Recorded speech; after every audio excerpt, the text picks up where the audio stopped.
Hello everyone, welcome to Sanmarga classes.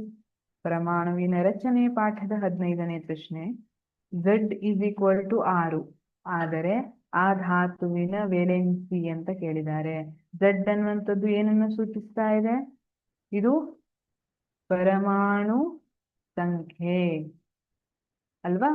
ಪರಮಾಣು ಸಂಖ್ಯೆಯನ್ನ ಸೂಚಿಸ್ತಾ ಇದೆ. Z ಇಸ್ ಈಕ್ವಲ್ ಟು 6 ಆದರೆ ಧಾತುವಿನ ವೇಲೆನ್ಸಿ. ಹಾಗಿದ್ರೆ ಧಾತುವಿನ ವೇಲೆನ್ಸಿಯನ್ನು ನಾವು ಫೈಂಡ್ ಔಟ್ ಮಾಡಬೇಕು. ಈಗ ವೇಲೆನ್ಸಿ ಅಂದ್ರೆ ಏನು? ಒಂದು ಧಾತು ಇರುವಂತದ್ದು ಧಾತುವಿನ ಸಂಯೋಗ ಸಾಮರ್ಥ್ಯ ಅಲ್ವಾ? ಅದನ್ನ ವೇಲೆನ್ಸಿ ಅಂತ ಕರೀತಾರೆ. ಹಾಗಿದ್ರೆ ಈಗ Z ಇಸ್ ಈಕ್ವಲ್ ಟು 6 ಇದೆ. ನಾನು K ದಲ್ಲಿ ಮತ್ತೆ L ದಲ್ಲಿ ಇದನ್ನ ಇಲೆಕ್ಟ್ರಾನ್ಗಳನ್ನ ತುಂಬ್ತೀನಿ. K ದಲ್ಲಿ ಮ್ಯಾಕ್ಸಿಮಮ್ ಎಷ್ಟು ಇಲೆಕ್ಟ್ರಾನ್ ಅಂತ ಹೇಗೆ ಫೈಂಡ್ ಔಟ್ ಮಾಡ್ತೀರಿ? N2n² ಫಾರ್ಮುಲಾವನ್ನ ಯೂಸ್ ಮಾಡಿಕೊಂಡು n ಅನ್ನುವಂಥದ್ದು 1, n ವ್ಯಾಲ್ಯೂ 1 ಇರುತ್ತೆ. ಯಾವುದಕ್ಕೆ? Kಗೆ. ಅಲ್ಲಿಗೆ ಬಂದ್ರೆ n ಇಸ್ ಈಕ್ವಲ್ ಟು 2 ಇರುತ್ತೆ ಅಲ್ಲಿಗೆ. ಸರಿ, ಹಾಗಿದ್ರೆ ಎಷ್ಟು ಇಲೆಕ್ಟ್ರಾನ್ ಹಿಡಿಯುತ್ತೆ K ಶೆಲ್ಲಲ್ಲಿ? K ಕವಚದಲ್ಲಿ ಒಟ್ಟು n ಇಸ್ ಈಕ್ವಲ್ ಟು 1 ಇದೆ. 1 ಅನ್ನ ಸಬ್ಸ್ಟಿಟ್ಯೂಟ್ ಮಾಡಿದ್ರೆ 2 1 2 ಆಯ್ತಾ?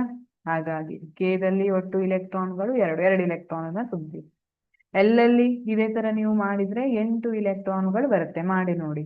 ಈಗ L ದಲ್ಲಿ ಆಲ್ರೆಡಿ 2 ಇಲೆಕ್ಟ್ರಾನ್ K ದಲ್ಲಿ ಇದೆ. ಎಷ್ಟು ಉಳಿತು? 6ರಲ್ಲಿ 2 ಹೋದ್ರೆ 4 ಉಳಿತು. 4 ಬರೀತೀನ? ಸರಿ, ಹಾಗಿದ್ರೆ ಹೊರಕವಚ ಯಾವುದು? L ಅನ್ನುವಂಥದ್ದು ಹೊರಕವಚ ಇದೆ. ಸರಿ, ಹಾಗಿದ್ರೆ ವೇಲೆನ್ಸಿ ಎಷ್ಟಿದೆ? 4 ಇಲೆಕ್ಟ್ರಾನ್ ಇದೆ. ಇನ್ನು ಎಷ್ಟು ಇಲೆಕ್ಟ್ರಾನ್ ಬರಬೇಕು? ಅದಕ್ಕೆ ಎಷ್ಟು ಇಲೆಕ್ಟ್ರಾನ್ ಬೇಕು? ಇನ್ನು 4 ಇಲೆಕ್ಟ್ರಾನ್ಗಳು ಬೇಕು ಅಲ್ವಾ? ಅದನ್ನೇ ನಾವು ವೇಲೆನ್ಸಿ ಅಂತ ಕರಿತೀವಿ. ಅಷ್ಟಕ ವಿನ್ಯಾಸವನ್ನ ಹೊಂದಲಿಕ್ಕೆ ಅದಕ್ಕೆ ಇನ್ನು 4 ಇಲೆಕ್ಟ್ರಾನ್ಗಳು ಬೇಕು. ಹಾಗಾಗಿ ಸರಿಯಾದ ಉತ್ತರ ಆಪ್ಷನ್ ಡಿ 4. ಆಪ್ಷನ್ ಎ ತಪ್ಪು, ಆಪ್ಷನ್ ಬಿ ತಪ್ಪು, ಆಪ್ಷನ್ ಸಿ ತಪ್ಪು. ಆಪ್ಷನ್ ಡಿ ಸರಿಯಾದ ಉತ್ತರ. Thank you.